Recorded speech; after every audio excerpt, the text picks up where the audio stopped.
Capítulo 7. Esboço geológico da Terra. Períodos geológicos, estado primitivo do globo, período primário, período de transição, período secundário, período terciário, período diluviano, período pós-diluviano ou atual, nascimento do homem. Períodos geológicos. Ponto 1. A Terra carrega consigo os traços evidentes de sua formação. Acompanham-se-lhe as fases com uma precisão matemática nos diferentes terrenos que compõem a sua estrutura. O conjunto desses estudos constitui a ciência chamada geologia, ciência nascida neste século e que lançou luz sobre a questão tão controvertida da sua origem e da dos seres que a habitam. Aqui não há hipóteses, trata-se do resultado rigoroso da observação dos fatos e, em presença dos fatos, a dúvida não é permitida. A história da formação do globo está escrita nas camadas geológicas de um modo muito mais certo do que nos livros pré-concebidos, porque é a própria natureza que fala, que se mostra a descoberto, e não há imaginação de homens que criam os sistemas. Onde se veem as marcas do fogo, pode-se dizer com certeza que o fogo existiu. Onde se veem as da água, diz-se com não menos certeza que a água permaneceu. Onde se veem a dos animais, disse que os animais aí viveram. A geologia é, pois, uma ciência toda de observação, não tira consequências senão do que vê. Sobre os pontos duvidosos não afirma nada. Não emite senão opiniões discutíveis cuja solução definitiva espera observações mais completas. Sem as descobertas da geologia, como sem as da astronomia, a gênese do mundo estaria ainda nas trevas da lenda. Graças a ela, hoje o homem conhece a história da sua habitação e o alicerce das fábulas que cercam o seu berço desabou para não mais se levantar. Ponto 2. Por todas as partes dos terrenos onde existam fossos, escavações naturais ou praticadas pelos homens, nota-se o que se chamam estratificações, quer dizer, camadas superpostas. Os terrenos que apresentam essa disposição são designados sob o nome de terrenos estratificados. Estas camadas de espessura muito variável, desde alguns centímetros até 100 metros e mais, se distinguem entre elas pela cor e pela natureza das substâncias de que se compõem. Os trabalhos de arte, a abertura de poços, a exploração de pedreiras e, sobretudo, de minas permitiram observá-las até uma profundidade bastante grande. Ponto 3. As camadas geralmente são homogêneas, quer dizer que nenhuma está formada de uma mesma substância ou de diversas substâncias que existiram conjuntamente e formaram um topo compacto.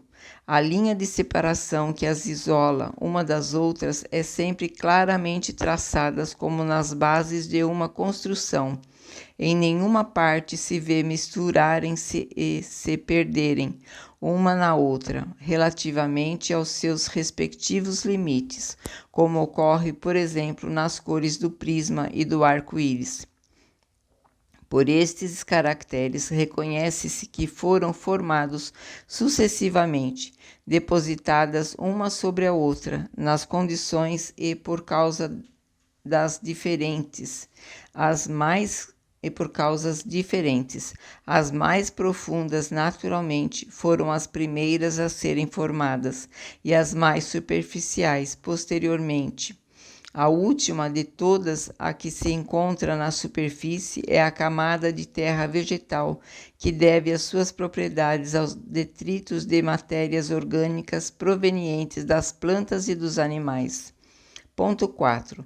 As camadas inferiores, colocadas abaixo da camada vegetal, receberam em geologia o nome de rochas, nome que, nesta acepção, não implica sempre a ideia de uma substância pétrea, mas significa um leito ou banco de uma substância mineral qualquer. Umas estão formadas de saibro, de argila ou terra argilosa, de mármore, de calhaus redondos, outras de pedras propriamente ditas, mais ou menos duras, tais como os arenitos, os mármores, o giz, os cárcaros ou pedras de cal, as pedras de moinhos, os carvões de terra, os asfaltos e etc. Disse que uma rocha é mais ou menos poderosa segundo a sua espessura seja mais ou menos considerável. Pela inspeção da natureza dessas rochas ou camadas, reconhece-se sinais certos de que umas provêm de matérias fundidas e algumas vezes vitrificadas pela ação do fogo, outras de substâncias terrosas depositadas pelas águas. Algumas dessas substâncias permaneceram desagregadas, como o saibro. As outras, primeiro no estado pastoso, sob a ação de certos agentes químicos ou outras causas, endureceram e adquiriram, depois de longo tempo, a consistência de pedra. Os bancos de pedras superpostas anunciam depósitos sucessivos. O fogo e a água têm, pois, a sua parte de ação na formação dos materiais que compõem a estrutura sólida do globo. Ponto 5. A posição normal das camadas terrosas ou pedregosas provenientes de depósitos aquosos é a horizontal. Quando se vêem esses imensos planos que se estendem por vezes a perder de vista de uma horizontabilidade perfeita, unidos como se houvessem sido nivelados com rolo, ou esses fundos de vales tão planos quanto a superfície de um lago, pode-se estar certo de que, numa época mais ou menos recuada, esses lugares estiveram muito tempo cobertos por águas tranquilas que, em se retirando, deixaram secas as terras que haviam depositado durante a sua permanência. Após a retirada das águas, essas terras se cobriram de vegetação e, em lugar de terras férteis, lamacentas, argilosas ou calcárias, próprias para assimilarem os princípios nutritivos. As águas não depositaram senão areias siciliosas, sem agregação. Tem-se esses planos arenosos e áridos que constituem as charnecas e os desertos. Os depósitos deixados pelas inundações parciais e os que formam os aterros da embocadura dos rios podem dar-nos disso uma ideia em ponto pequeno. Ponto 6. Se bem que a horizontalidade seja a posição normal e mais geral das formações aquosas, frequentemente vê-se muito grandes extensões nos países montanhosos, rochas duras que a sua natureza indica terem sido formadas pelas águas, estarem em uma posição inclinada e às vezes mesmo vertical. Ora, segundo as leis do equilíbrio dos líquidos e da gravidade, os depósitos aquosos não podem se formar senão em planos horizontais, já que aqueles que ocorrem nos planos inclinados são arrastados para as baixadas pelas correntes e seu próprio peso. Torna-se evidente que esses depósitos deveram ser erguidos por uma força qualquer, depois da sua solidificação ou transformação em pedras. Dessas considerações, pode-se concluir com certeza que todas as camadas pedregosas provenientes de depósitos aquosos, em uma posição perfeitamente horizontal, foram formadas depois de séculos pelas águas tranquilas, e que, a todas as vezes que tem uma posição inclinada, é porque o solo foi atormentado e deslocado posteriormente por perturbações gerais ou parciais, mais ou menos consideráveis. Ponto 7. Um fato de mais alta importância pelo testemunho irrecusável que fornece consiste nos restos fósseis de animais e de vegetais encontrados em quantidades inumeráveis nas diferentes camadas, e como esses restos se encontram mesmo nas mais duras pedras, disso é preciso concluir que a existência desses seres é anterior à formação das próprias pedras. Ora, se se considera o número prodigioso de séculos que foi preciso para operar-lhes o endurecimento e levá-los ao estado em que estão de tempo imemorial, chega-se a esta consideração forçada de que a aparição de seres orgânicos sobre a Terra se perde na noite dos tempos e que é bem anterior, consequentemente, à data assinalada pela Gênese 1. Nota explicatória. Fóssil, do latim fossilita, fósseis, derivado de fossa, fosse e de fodere, cavar, escavar a terra. Esta palavra refere-se em geologia aos corpos ou restos de corpos orgânicos provenientes de seres que viveram anteriormente aos tempos históricos. Por extensão, disse igualmente das substâncias minerais com traços da presença de seres organizados, tais como as impressões de vegetais ou animais.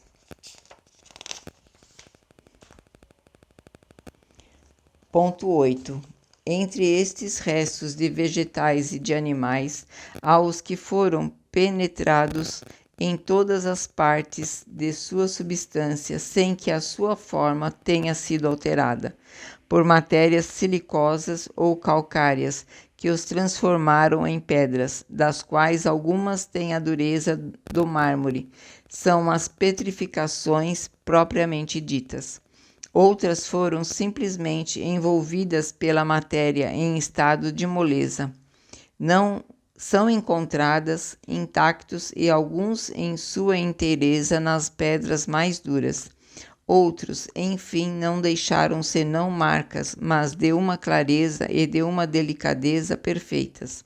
No interior de certas pedras tem-se encontrado até a marca de passos, e pela forma do pé, dos dedos e das unhas reconheceu-se de qual espécie animal provinham. Ponto 9. Os fósseis animais não compreendem somente, concebe-se as partes sólidas e resistentes, quer dizer, a ossatura, escamas e chifres, algumas vezes. São esqueletos completos, o mais frequentemente não são senão partes destacadas, mas das quais é fácil reconhecer a procedência. Pela inspeção de uma mandíbula, de um dente, vê-se em seguida se pertence a um animal herbívoro. Como todas as partes do animal têm uma correlação necessária, a forma da cabeça de um omoplata, de um osso de perna, de um pé, basta para determinar a estatura, a forma geral, o gênero de vida do animal. Nota explicatória. No ponto a que Georges Cuvier levou a ciência paleontológica, um único osso basta frequentemente para determinar o gênero, a espécie, a forma de um animal, seus hábitos e para reconstruir todo inteiro. Os animais terrestres têm uma organização que não permite confundi-los com os animais aquáticos. Os peixes e os mariscos fósseis são excessivamente numerosos. Só os mariscos formam algumas vezes bancos inteiros de uma grande espessura. Pela sua natureza, se reconhece sem dificuldade se são animais marinhos ou de água doce. Ponto 10. As pedras roladas, que em certos lugares constituem rochas poderosas, são um indício inequívoco de sua origem. São arredondadas como os seixos das praias, sinal certo do atrito que sofreram pelo efeito das águas. As regiões onde se encontram enterradas em massas consideráveis, incontestavelmente foram ocupadas pelo oceano ou por águas por longo tempo ou violentamente agitadas. Ponto 11. Os terrenos de diversas formações são, por outro lado, caracterizados pela própria natureza dos fósseis que contêm. Os mais antigos encerram espécies animais ou vegetais que desapareceram inteiramente da superfície do globo. Certas espécies mais recentes desapareceram. Igualmente, porém, conservaram suas análogas, que não diferem de sua linhagem, senão pelo tamanho e algumas nuances de forma. Outras, enfim, das quais vemos os últimos representantes, evidentemente tendem a desaparecer em um futuro mais ou menos próximo, tais como os elefantes, os rinocerontes ou os hipopótamos e etc. Assim, à medida que as camadas terrestres se aproximam de nossa época, as espécies animais e vegetais se aproximam também das que existem hoje.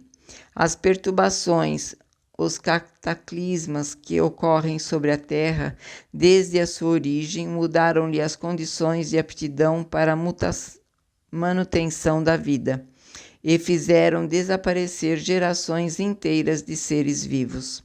Ponto 12. Interrogando-se a natureza das camadas geológicas, sabe-se da maneira mais positiva se, na época da sua formação, a região que as contém estava ocupada pelo mar, por lagos ou por florestas e planícies povoadas por animais terrestres.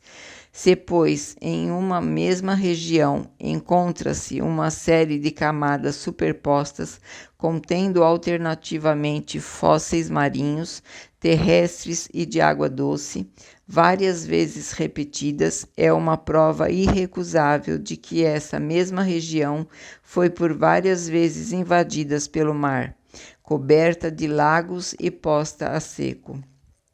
E quantos séculos de séculos, certamente milhares de séculos, talvez, foram necessários a cada período para se cumprirem? Que força poderosa não foi necessária para deslocar e recolocar o oceano, elevar as montanhas? Por quantas revoluções físicas, comoções violentas a Terra não deveu passar antes de ser como a vemos desde os tempos históricos? E querer-se que isso fosse a obra de tempo menor do que é preciso para fazer crescer uma planta? Ponto 13. O estudo das camadas geológicas atesta assim o que foi dito, formações sucessivas que mudaram o aspecto do globo e dividiram a sua história em várias épocas. Essas épocas constituem o que se denominam os períodos geológicos, cujo conhecimento é essencial para o estabelecimento da Gênese. Contam-se 6 principais que se designam sob os nomes de período primário, de transição secundário, terciário, diluviano, pós-diluviano ou atual. Os terrenos formados durante o tempo de cada período se chamam também terrenos primitivos, de transição secundárias e etc. Disse que tal camada ou rocha, tal ou tal fóssil se encontram em terrenos de tal ou tal período. Ponto 14. É essencial notar-se que o número desses períodos não é absoluto e que depende dos sistemas de classificação. Não se compreendem nos 6 acima designados, senão aqueles que foram marcados por uma mudança notável e geral no estado do globo. Mas a observação prova que várias formações sucessivas se operaram durante a duração de cada um. Por isso, são divididos em subperíodos, caracterizados pela natureza dos terrenos, e que elevam a 26 o número de formações gerais bem caracterizados, sem contar as que provêm de modificações devidas a causas puramente locais. Estado primitivo do globo. Ponto 15. O achatamento dos polos e outros fatos concludentes são os indícios certos de que a Terra deveu estar, em sua origem, num estado de fluidez ou de moleza. Esse estado poderia ter por causa a matéria liquefeita pelo fogo ou diluída pela água. Disse proverbialmente, não há fumaça sem fogo. Esta proposição, rigorosamente verdadeira, é uma aplicação do princípio. Não há efeito sem causa. Pela mesma razão, pode-se dizer, não há fogo sem foco. Ora, pelos fatos que se passam sob os nossos olhos, não é só a fumaça que se produz, é o fogo bem real que deve ter um foco, vindo esse fogo do interior da terra, e não do alto. O foco deve ser interior, sendo fogo permanente. O foco deve sê-lo igualmente. O calor que aumenta à medida que se penetra no interior da Terra e que, a uma certa distância da superfície, atinge uma temperatura muito alta, as fontes termais, tanto mais quentes quanto venham de maior profundidade, os fogos e a massa de matéria fundida e abrasada que escapam dos vulcões, como por vastos suspiros ou por rachaduras produzidas por certos tremores de terra, não podem deixar dúvidas sobre a existência de um fogo interior. Ponto 16. A experiência demonstra que a temperatura se eleva em 1 grau por 30 metros de profundidade, de onde se segue que, numa profundidade de 300 metros, o aumento é de 10 graus. A 300 metros são 100 graus, temperatura da água fervente. A 30.000 metros, ou de 7 a 8 léguas, de 1.000 graus. A 25 léguas de mais de 3.300 graus, temperatura a qual nenhuma matéria conhecida resiste à fusão. Daí até o centro há ainda um espaço de mais de 1.400 léguas, ou seja, 2.800 léguas de diâmetro, que seria ocupado pelas matérias fundidas.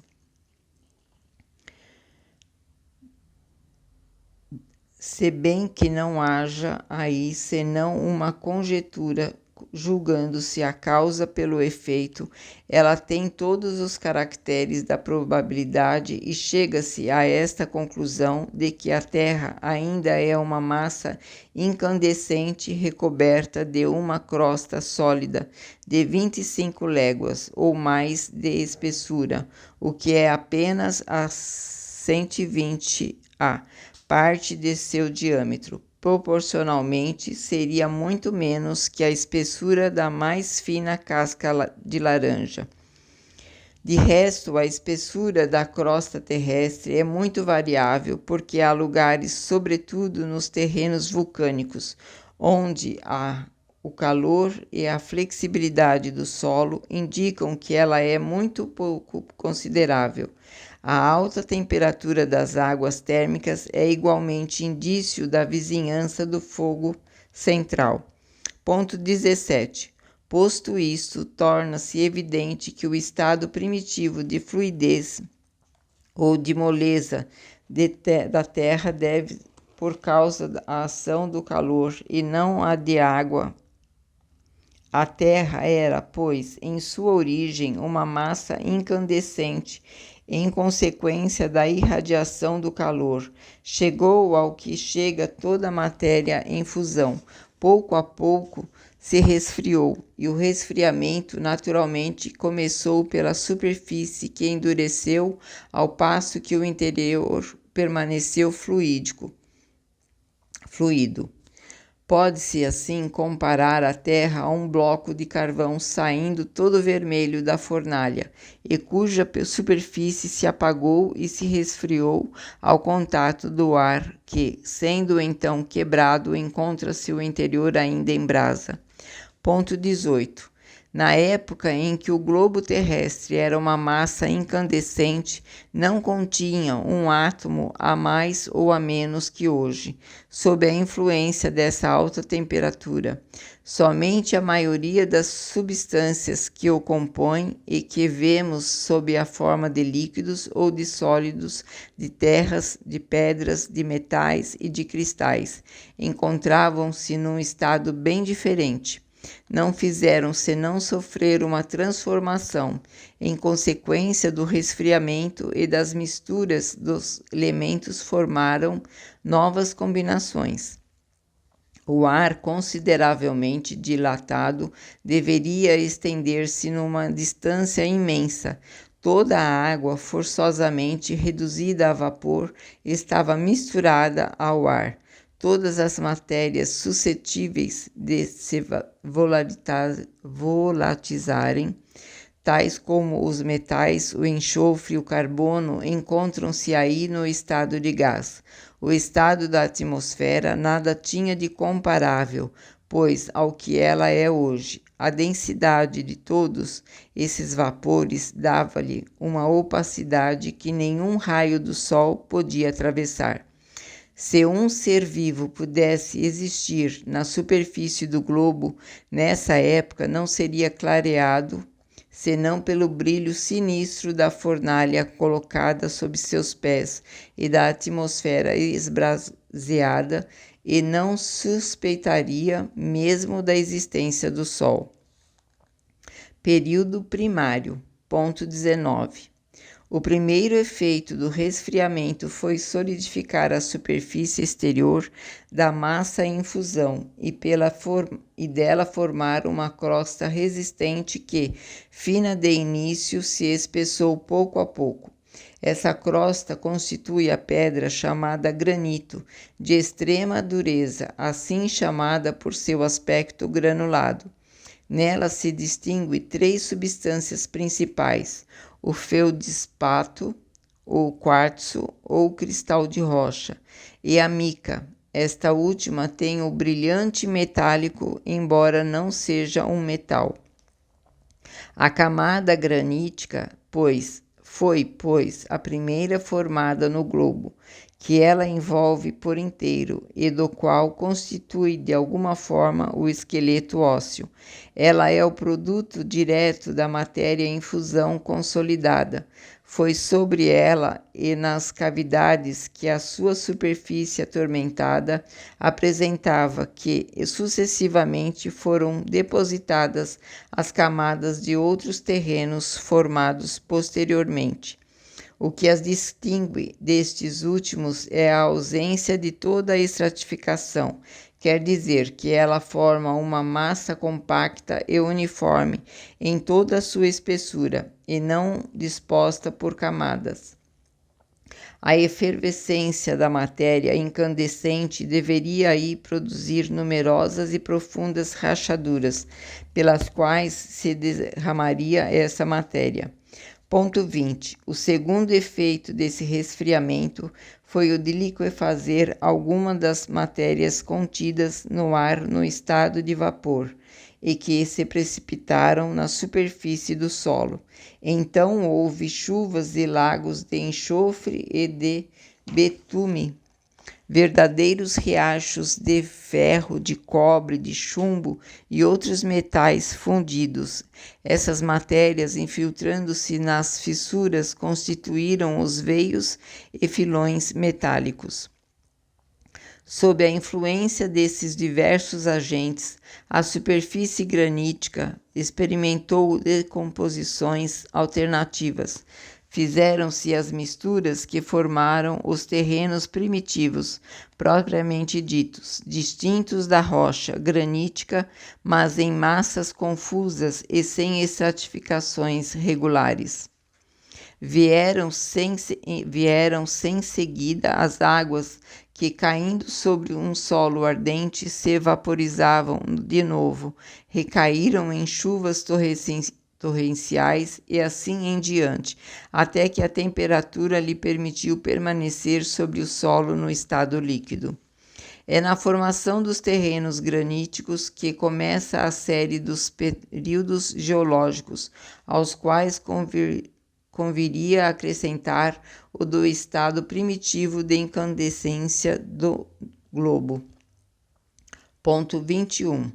Tal foi o aspecto desse primeiro período, verdadeiro caos de todos os elementos confundidos, procurando a sua estabilidade, onde nenhum ser vivo podia existir. Também um dos seus caracteres distintivos em geologia foi a ausência de todo traço de vida vegetal e animal.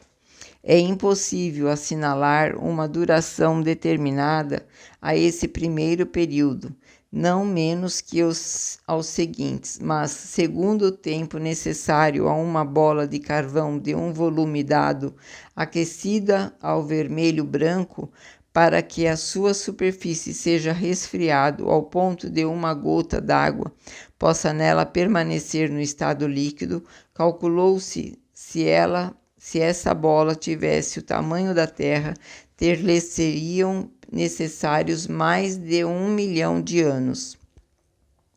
Período de transição. Ponto 22. No começo do período de transição, a crosta sólida granítica não tinha ainda senão um pouco de espessura e não oferecia nenhuma senão uma resistência bastante fraca à efervescência das matérias esbraseadas que ela recobria e comprimia. Aí se produziram dilatações, fraturas numerosas, por onde se expandia a lava interior. O solo não apresentava senão desigualdades pouco consideráveis. As águas pouco profundas cobriam quase toda a superfície do globo, excetuando-se as partes elevadas, formando terrenos baixos, frequentemente submersos. O ar, pouco a pouco expurgado das matérias mais pesadas, momentaneamente em estado gasoso e que, em se condensando pelo efeito do resfriamento, eram precipitadas na superfície do solo, depois arrastadas e dissolvidas pelas águas. Quando se fala do resfriamento dessa época, é necessário entender essa palavra num sentido relativo, quer dizer, com relação ao estado primitivo, porque a temperatura deveria ser ainda ardente. Os espessos vapores aquosos se elevavam de todas as partes da imensa superfície líquida, retumbavam em chuvas abundantes e quentes e obscureciam o ar. Entretanto, os raios do sol começavam a aparecer através dessa atmosfera brumosa. Uma das últimas substâncias das quais o ar deve ter sido expurgado, porque está naturalmente no estado gasoso, foi o ácido carbônico, que lhe formava, então, uma das partes constituintes. Ponto 23. Nessa época, começaram a se formar as camadas de terreno de sedimento.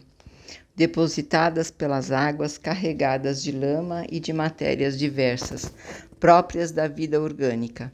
Então apareceram os primeiros seres vivos do reino vegetal e do reino animal. No início, em pequeno número, encontravam-se-lhe os traços com mais frequência à medida que se elevam nas camadas dessa formação. É notável que, por toda a parte, a vida se manifesta logo que as condições lhe são propícias e que cada espécie nasce desde que se produzam as condições próprias para a sua existência. Ponto 24.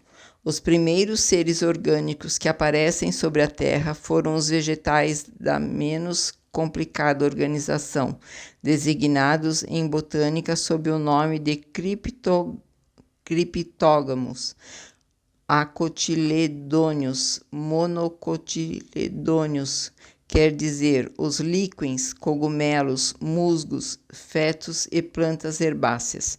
Aí não se viram ainda árvores com caule lenhoso, mas as do gênero palmeiras, cujo caule esponjoso é análogo ao das ervas. Os animais desse período que sucederam aos primeiros vegetais são exclusivamente marinhos. Foram primeiro os pólipos, os radiários, os zoófitos, animais cuja organização simples e, por assim dizer, rudimentar, mas se aproxima da dos vegetais. Mais tarde vieram os crustáceos e peixes, cujas espécies hoje não mais existem. Ponto 25. Sob o império do calor e da umidade e em consequência do excesso de ácido carbônico disseminado no ar, gás impróprio à respiração dos animais terrestres, mas necessários às plantas. Os terrenos descobertos cobriram-se rapidamente de uma vegetação pujante, ao mesmo tempo que as plantas aquáticas se multiplicavam no seio dos pântanos. Plantas do gênero daquelas que em nossos dias são simples ervas de alguns centímetros atingiam a altura, a grossura prodigiosas. Assim é que havia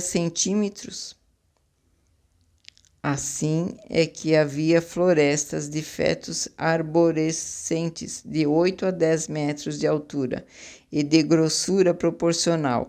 Os licopódios, pé de lobo, gênero de musgo, do mesmo talhe.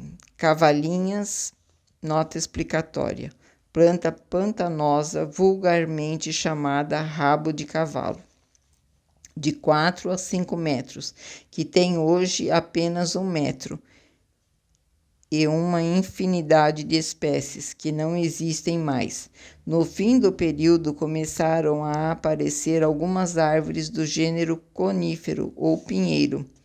Ponto 26. Em consequência do deslocamento das águas, os terrenos que produziam essa massa de vegetais foram várias vezes submersos, recobertos de novos sedimentos terrosos, enquanto que aqueles que estavam no seco se adornavam, por sua vez, de uma vegetação semelhante.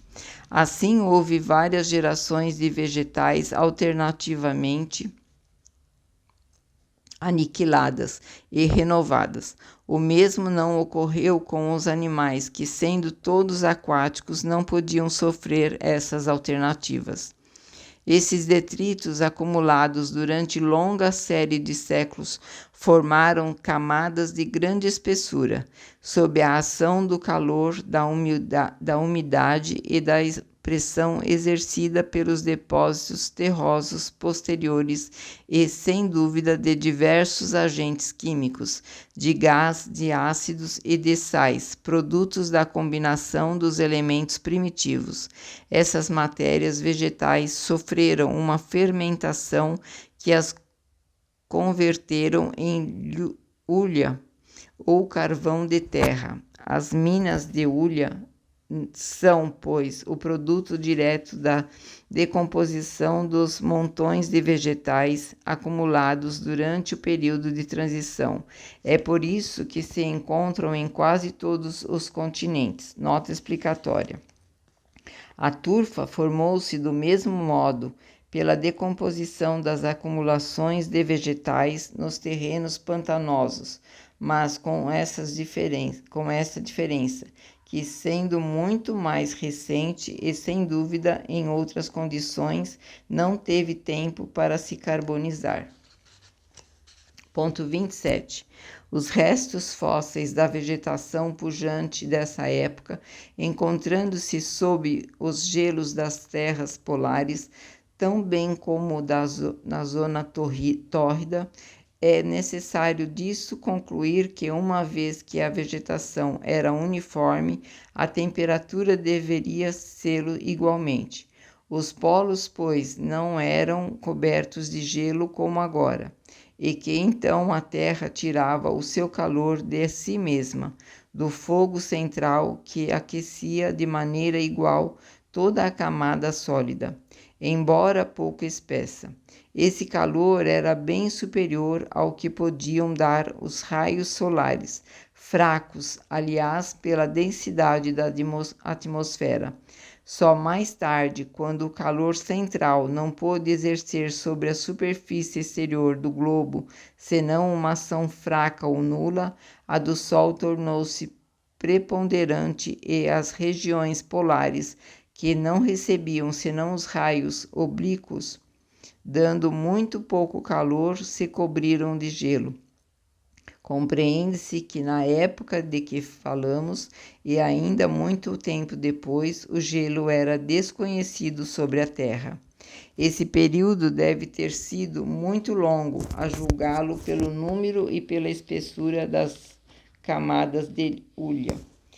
Nota explicatória. Na Baía de Fundy, Nova Escócia, o Sr. Lyell encontrou sob uma espessura de hulha de 400 metros 68 níveis diferentes, apresentando os traços evidentes de vários solos de florestas, cujos troncos de árvores estavam ainda guarnecidos de suas raízes.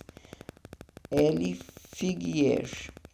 Não se supondo senão 1000 anos para a formação de cada um desses níveis, seriam já 68.000 anos para esta única camada de hulha. Período secundário. Ponto 28. Com o período de transição, desapareceram a vegetação colossal e os animais que caracterizaram essa época, seja porque as condições atmosféricas não fossem mais as mesmas, seja porque uma série de cataclismos haja aniquilado tudo o que tinha vida sobre a Terra, é provável que as duas causas tenham contribuído para essa mudança, porque de uma parte, o estudo dos terrenos que marcam o fim desse período atesta grandes transtornos causados pelos levantamentos e as erupções que deveriam derramar sobre o solo grandes quantidades de lavas, e de outro lado, mudanças notáveis se operaram nos três reinos. Ponto 29. O período secundário é caracterizado sob o aspecto mineral por camadas numerosas e fortes que atestam uma formação lenta no seio das águas e marcam diferentes épocas bem caracterizadas. A vegetação é menos rápida e menos colossal que no período precedente, sem dúvida em consequência da diminuição do calor e da umidade e das modificações sobrevindas nos elementos constitutivos da atmosfera. As plantas herbáceas e polposas se juntam às de caules lenhosos e às primeiras árvores propriamente ditas. Ponto 30. Os animais são ainda aquáticos ou, quando muito, anfíbios. A vida animal sobre a terra seca faz pouco progresso. Uma prodigiosa quantidade de animais de conchas se desenvolve no seio dos mares, em consequência da formação de matérias calcárias. Novos peixes de uma organização mais aperfeiçoada que no período precedente tomam nascimento. Vêm-se aparecer os primeiros cetáceos. Os animais mais característicos dessa época são os répteis monstruosos, entre os quais se notam o ictiosauro, espécie de peixe-lagarto que alcançava quase 10 metros de comprimento e cujas mandíbulas prodigiosamente alongadas eram armadas com 180 dentes. Sua forma geral lembra um pouco a do crocodilo, mas sem a couraça escamosa. Seus olhos tinham o volume da cabeça de um homem. Tinha barbatana como a baleia e lançava-se a água pelo respiradouro como esta. O plesiosauro, outro réptil marinho tão grande quanto o ictiosauro, cujo pescoço excessivamente longo se dobrava como o do cisne e dava-lhe a aparência de enorme serpente presa a um corpo de tartaruga. Tinha a cabeça do lagarto e os dentes do crocodilo. Sua pele deveria ser lisa como a do precedente, porque não se encontrou nenhum traço de escamas ou de carapaça. Nota explicatória. O primeiro fóssil desse animal foi descoberto na Inglaterra em 1823. Depois foi encontrado na França e na Alemanha. O teleossauro aproximava-se mais dos crocodilos atuais, que parecem ser-lhes os diminutivos, como estes últimos tinham uma couraça escamosa e viviam ao mesmo tempo na água e sobre a terra. Seu talhe era em torno de 10 metros, dos quais 3 ou 4 só para a cabeça. Sua enorme goela tinha 2 metros de abertura. O megalossauro, grande lagarto, espécie de crocodilo de 14 a 15 metros de comprimento, essencialmente carnívoro, alimentando-se de répteis, de pequenos crocodilos e de tartarugas. Sua formidável mandíbula era armada de dentes em forma de lâmina de serpente de corte duplo, recurvados para trás, de forma que, uma vez entrados na vítima, era impossível a esta libertar-se. O iguanodome, o maior dos lagartos que apareceram sobre a terra, tinha de 20 a 25 metros da cabeça à extremidade da cauda. Seu focinho era dominado por uma córnea óssea, semelhante à do iguano de nossos dias, do qual não parece diferenciar senão pelo talhe, este último tendo apenas 1 metro de comprimento. A forma dos dentes prova que era herbívoro e a dos pés que era um animal terrestre. O pterodáctilo, animal bizarro do tamanho de um cisne, ao mesmo tempo tendo algo de réptil pelo corpo, de uma ave pela cabeça e de um morcego pela membrana carnosa que religava seus dedos, de prodigioso tamanho, e servia-lhe de paraquedas quando se precipitava sobre a sua presa do alto de uma árvore ou de um rochedo. Não tinha o bico córneo como as aves, mas os ossos das mandíbulas tão grandes quanto a metade do corpo e guarnecidos de dentes terminavam em ponta como um bico. Ponto 31. Durante esse período, que deve ter sido muito longo, assim como atestam o número e a força das camadas geológicas, a vida animal tomou um imenso desenvolvimento no seio das águas, como ocorrera com a vegetação no período precedente. O ar mais depurado e mais próprio para a respiração começou a permitir a alguns animais viver sobre a terra. O mar foi várias vezes deslocado, mas sem abalos violentos. Com esse período desapareceram, por sua vez, essas raças de gigantescos animais aquáticos, substituídos mais tarde por espécies análogas de formas menos desproporcionadas e de tamanho menor. Ponto 32. O orgulho fez o homem dizer que todos os animais foram criados em sua intenção e para suas necessidades, mas qual é o número daqueles que lhe servem diretamente, que pode sujeitar comparado ao número incalculável daqueles com os quais nunca teve e nunca terá nenhuma relação?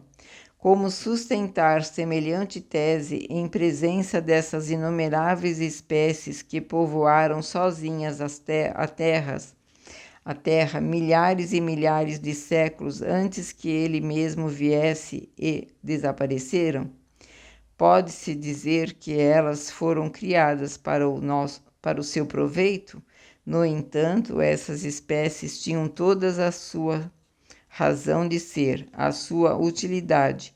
Deus não pôde criá-las por um capricho de sua vontade e para se dar ao prazer de aniquilá-las, porque todas tinham a vida, os instintos, o sentimento da dor e do bem-estar. Como que objetivo as fez? Esse objetivo deve ser soberanamente sábio, embora não o compreendamos ainda.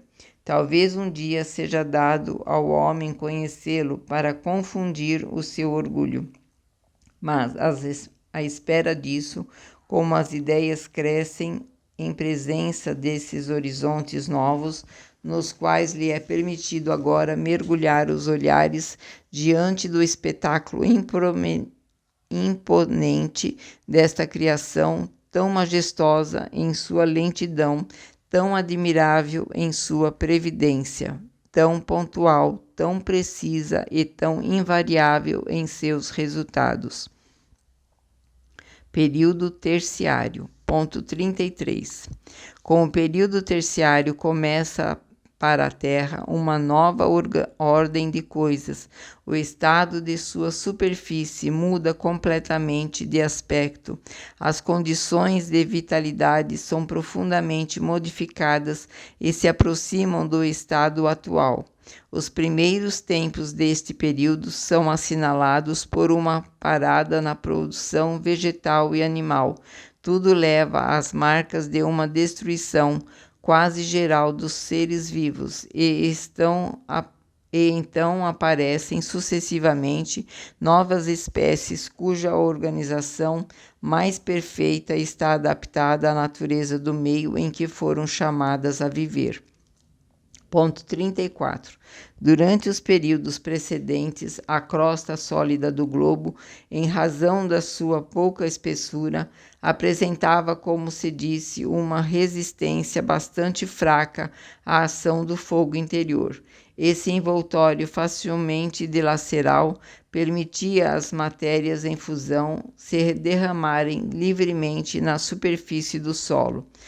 Não foi mais o mesmo quando adquiriu uma certa espessura.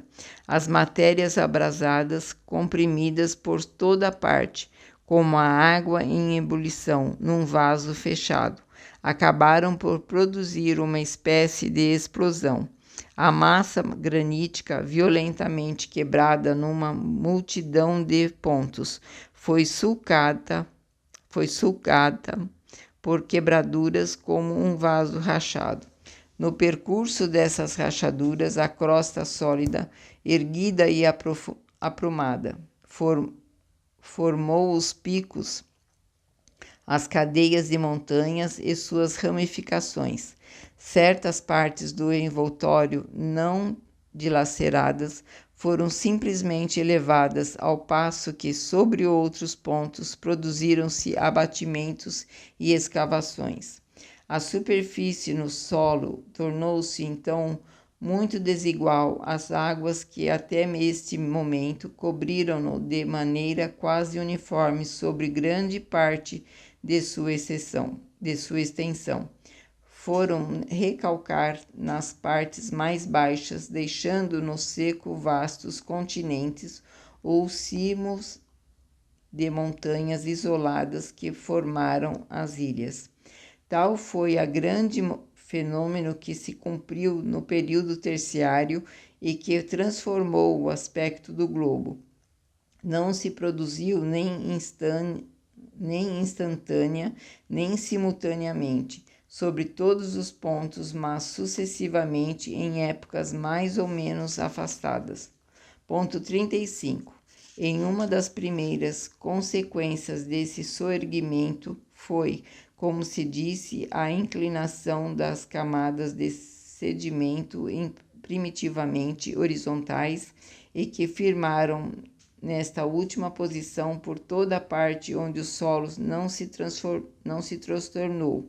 Foi, pois, sobre os flancos e na vizinhança das montanhas que essas inclinações foram mais pronunciadas. Ponto 36. Nas regiões onde as camadas de sedimentos conservaram a sua horizontalidade para atingir as da primeira formação, é necessário atravessar todas as outras, com frequência até uma profundidade considerável, ao cabo da qual se encontra, inevitavelmente, a rocha granítica. Mas, quando estas camadas se ergueram em montanhas, foram levadas acima de seu nível normal e, por vezes, a uma grande altura, de tal sorte que, fazendo-se um corte vertical no flanco da montanha, elas se mostram à luz com toda a sua espessura e superpostas como as fiadas de um edifício. Assim é que se encontram em grandes elevações bancos de conchas primitivamente formados no fundo dos mares.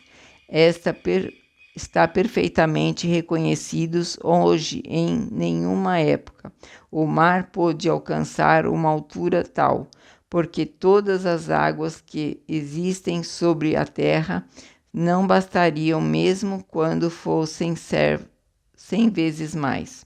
Seria necessário, pois, supor que a quantidade de água diminuiu e então perguntar-se-ia em que se tornou a porção desaparecida. Os soerguimentos, que são hoje em fato incontestável, explicam de maneira tão lógica quanto rigorosa os depósitos marinhos que se encontram sob certas montanhas. Nota explicatória. Encontraram-se camadas de calcário conchífero sobre os Andes da América, a 5.000 metros acima do nível do oceano. Ponto 37. Nos lugares onde o soerguimento da rocha primitiva traduziu uma fratura completa do solo, seja por sua rapidez, seja pela forma, a altura e o volume da massa erguida, o granito se mostrou a nu como num dente que fura a gengiva. As camadas que o cobriram, erguidas, partidas, retificadas, foram postas a descoberto. Foi assim que os terrenos pertencentes às formações mais antigas e que se encontravam em sua posição primitiva, numa grande profundidade, formam hoje o solo de certas regiões. Ponto 38. A massa granítica, deslocada pelo efeito dos soerguimentos, deixou em alguns lugares fissuras por onde se escapa o fogo interior e escorrem as matérias em fusão.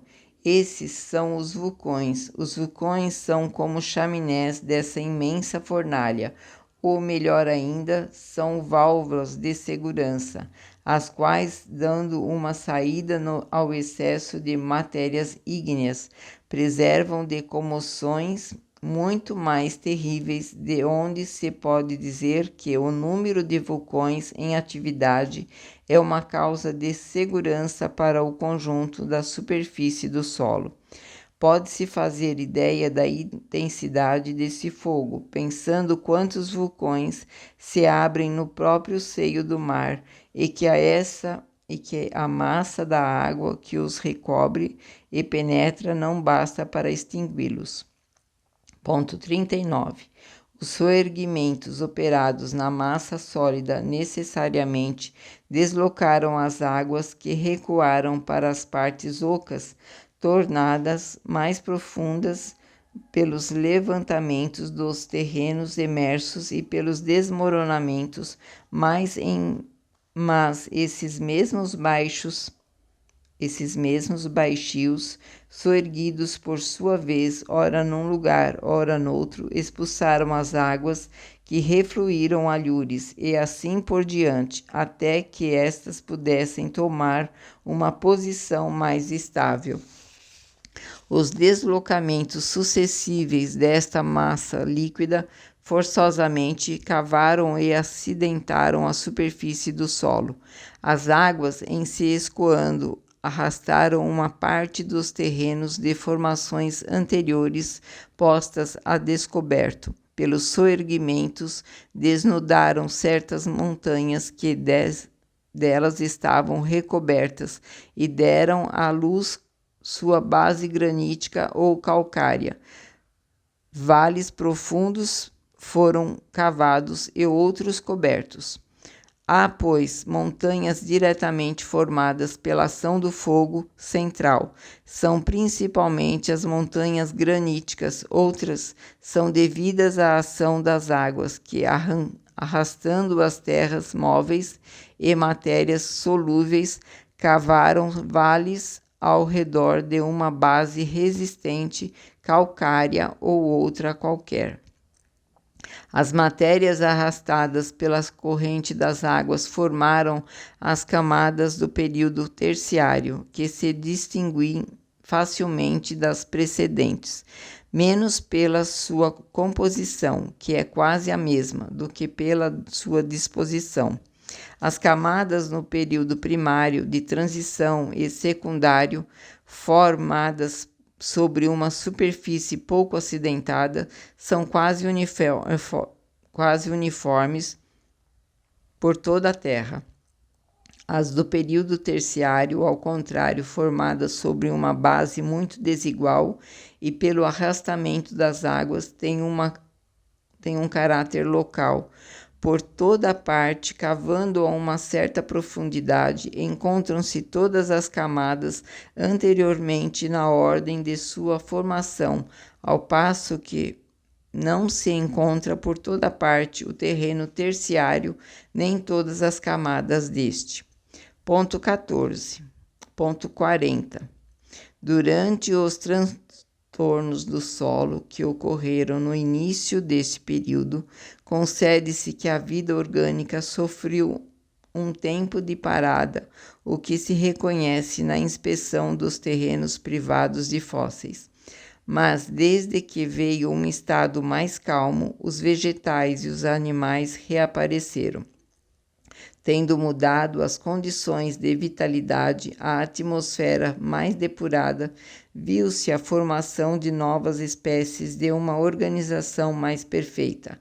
As plantas, sob o aspecto de sua estrutura, pouco diferem das dos nossos dias. Ponto 41.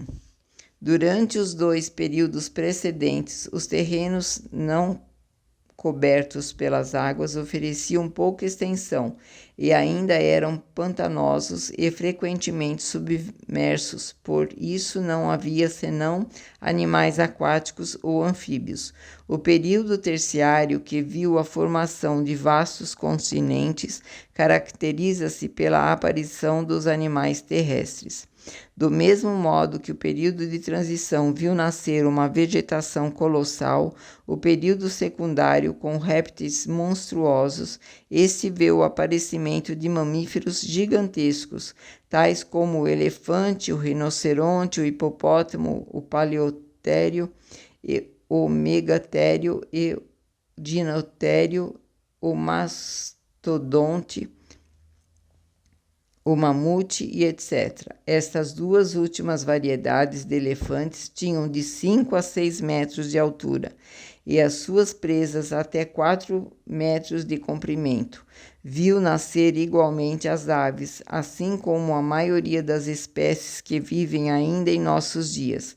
Algumas das espécies dessa época sobreviveram aos cataclismos posteriores, outras que são designadas pela qualificação genérica de animais antediluvianos desapareceram completamente, ou bem foram substituídos por espécies análogas, de formas menos pesadas e menos maciças, das quais os primeiros tipos foram como os esboços, tais são os Felis espeleoa, animal carnívoro do tamanho do touro, tendo as características anatômicas do tigre e do leão. Os cervos megacerum, variedade de cervo cujos chifres de 3 metros de comprimento eram espaçados de 3 a 4 metros em suas extremidades. Período diluviano. Ponto 42. Este período é marcado por um dos maiores cataclismos que transtornaram o globo, mudando ainda uma vez o aspecto de sua superfície e destruindo sem retorno uma multidão de espécies vivas, das quais não se encontram senão os restos. Por toda a parte deixou marcas que atestam a sua generalidade. As águas, violentamente tiradas de seus leitos, invadiram os continentes, arrastaram com elas as terras e as rochas, desnudando as montanhas, desenraizando florestas seculares. Os novos depósitos que elas formaram são designados em geologia sob o nome de terrenos diluvianos. Ponto 43. Uma das marcas mais significativas desse grande desastre são as rochas chamadas blocos erráticos. Dá-se este nome às rochas de granito que se encontram isoladas nas planícies, repousando sobre terrenos terciários e no meio dos terrenos diluvianos, algumas vezes e várias centenas de léguas das montanhas de onde foram arrancadas. É evidente que não puderam ser transportadas a tão longas distâncias senão pela violência das correntes. Nota explicatória. É um desses blocos evidentemente provindo por sua composição das montanhas da Noruega, que serviu de pedestal à estátua de Pedro o Grande em São Petersburgo. Ponto 44. Um fato não menos característico e do qual não se explica ainda a causa é que nos terrenos diluvianos é que se encontram os primeiros aerólitos, uma vez que foi só nessa época que começaram a cair a causa que os produziu não existia, pois, anteriormente. Ponto 45. Foi ainda por essa época que os polos começaram a se cobrir de gelos e que se formaram as geleiras das montanhas, o que indica numa mudança notável na temperatura do globo. Essa mudança deve ter sido brusca, porque se operasse gradualmente, os animais tais como os elefantes, que não vivem hoje senão nos climas quentes e que se encontram em tão grande número no estado de fósseis nas terras polares, teriam tempo de se retirarem pouco a pouco para as regiões mais temperadas. Tudo prova, ao contrário, que eles devem ter sido apanhados bruscamente por um grande frio e envolvidos pelos gelos. Nota explicatória. Em 1771, o naturalista russo Pallas encontrou no meio do gelo do norte o corpo inteiro de um mamute revestido de sua pele e conservando uma parte de suas carnes. Em 1799, descobriu-se um outro igualmente encerrado num enorme bloco de gelo na embocadura do Lena, na Sibéria, e que foi descrito pelo naturalista Adams. Os jacoutes da vizinhança despedaçaram-lhe a carne para alimentar seus cães. A pele estava coberta de cabelos negros e o pescoço guarnecido de uma juba espessa. A cabeça sem as presas, que tinham mais de 3 metros, pesava mais de 400 libras. Seu esqueleto está no Museu de São Petersburgo. Encontram-se nas ilhas e nas margens do mar glacial tão grande quantidade de presas que fazem o objeto de um comércio considerável, sob o nome de marfim fóssil ou da Sibéria. Ponto 46. Esse foi, pois, o verdadeiro dilúvio universal. As opiniões são divididas quanto às causas que puderam produzi-la, mas, quaisquer que sejam elas, o fato não existe menos. Supõe-se de modo bastante geral que uma mudança brusca ocorreu na posição do eixo e dos polos da Terra, daí uma projeção geral das águas sobre a superfície. Se essa mudança se operasse com lentidão, as águas seriam deslocadas gradualmente, sem abalos, ao passo que tudo indica uma comoção violenta e súbita. Na ignorância de onde está a verdadeira causa, não se pode emitir senão hipóteses. O deslocamento súbito das águas pode ter sido ocasionado pelo soerguimento de certas partes da crosta sólida e a formação de novas montanhas no seio dos mares, assim como ocorreu no começo do período terciário. Mas, além de que o cataclismo não teria sido geral, isso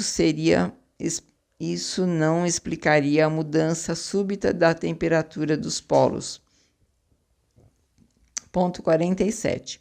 Na tormenta causada pelo transtorno das águas, muitos animais pereceram.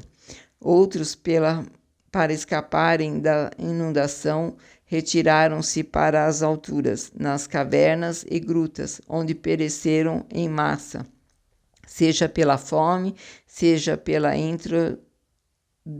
entredevorando-se, seja talvez pela irrupção das águas nos lugares onde se refugiaram e de onde não puderam escapar. Assim se explica a grande quantidade de ossaturas de animais diversos, carnívoros e outros, que se encontram em confusão em certas cavernas, chamadas por essa razão brechas ou cavernas ossosas.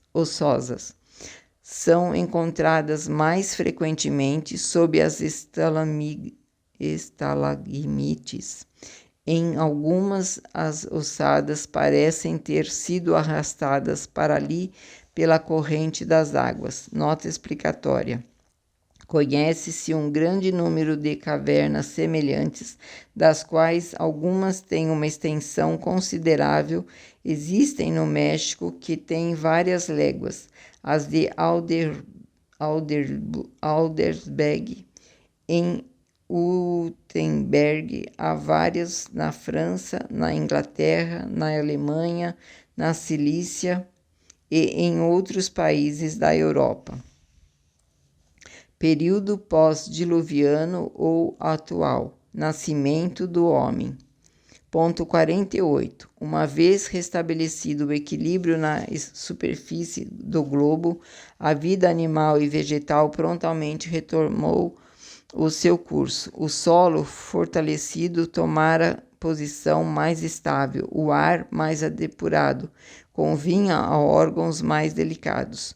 O sol, que brilhava com toda a sua luz através de uma atmosfera límpida, derramava com a sua luz um calor menos sufocante e mais vivificante que o da fornalha interior.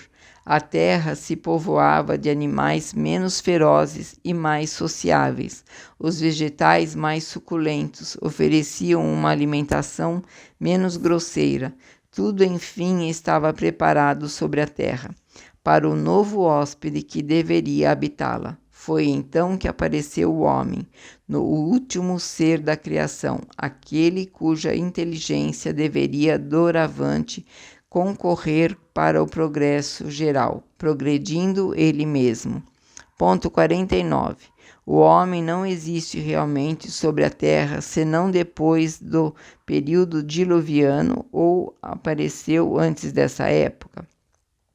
Essa questão hoje é muito controvertida, mas a solução, qualquer que seja, não mudaria nada no conjunto dos fatos estabelecidos, e a aparição da espécie humana, com isso, não seria menos de muitos milhares de anos anterior à data assinada pela Gênese bíblica.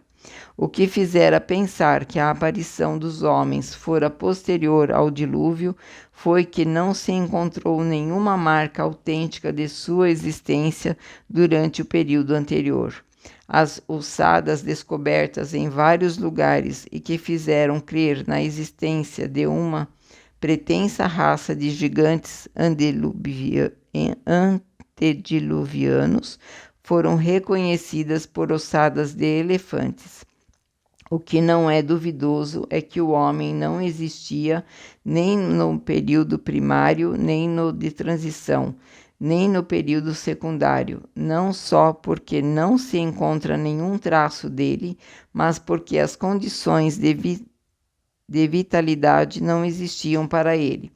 Se apareceu no período terciário, isso não pode ter sido senão pelo fim, e ainda deveria estar pouco multiplicado. De resto, tendo sido curto o período diluviano, não trouxe mudanças notáveis nas condições atmosféricas. Os animais e os vegetais eram também os mesmos, antes como depois. Não é, pois, impossível que a aparição do homem haja precedido esse grande cataclismo. A presença de macaco nessa época é hoje constatada e recentes descobertas parecem confirmar a do homem. Nota explicatória. Ver. O Homem Antediluviano, por Boucher de Peters, BR em 8, preço 1 FR 50 franco, 1 FR 70. Os instrumentos de pedra pelo mesmo BR em 8, preço 1 franco 40 franco, 1 FR 55, Casa Juntutreu 19, Rua de Lille. Discurso sobre as revoluções do globo, por Georges Cuvier, com notas do Dr. Hofer, em 12, preço 3 FR franco, 3 FR 40, Casa Firmin Didot 56, Rua Jacob. Como quer que seja que o homem haja aparecido ou não antes do grande dilúvio universal, é certo que o seu papel humanitário não começou realmente a se desenhar senão no período pós-diluviano. Pode-se, pois, considerar tal período como caracterizado por sua presença.